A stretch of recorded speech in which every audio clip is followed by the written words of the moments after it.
புதுச்சேரி அரசு சார்பில் மகாகவி சுப்பிரமணிய பாரதியாரின் நினைவு நாள் அனுசரிக்கப்பட்டது.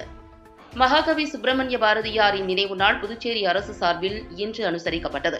இதனையொட்டி பாரதி பூங்காவில் அமைந்துள்ள அவரது திருவுருவ சிலைக்கு துணைநிலை ஆளுநர் கைலாஷ்நாதன், முதலமைச்சர் ரங்கசாமி, சட்டப்பேரவைத் தலைவர் செல்வம், பொதுப்பணித்துறை அமைச்சர் லட்சுமி நாராயணன், குடிமைப் பொருள் வழங்கல் மற்றும் நுகர்வோர் விவகாரங்கள் துறை அமைச்சர் முருகன், சட்டமன்ற உறுப்பினர்கள் சாய் ஜே சரவணன்குமார், ரமேஷ் என்கிற பாஸ்கர் என்கிற தட்சிணாமூர்த்தி, அரசு செயலர் செய்தி மற்றும் விளம்பரம் முகமது அசன் அமித் ஆகியோர் மாலை அணிவித்து மரியாதை செலுத்தினர்.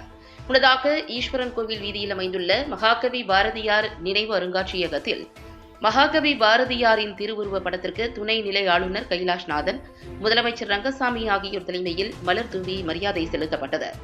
விழாவின் நிறைவாக மகாகவி பாரதியாரின் தேசபக்தி பாடல்கள் இசைக்கப்பட்டன.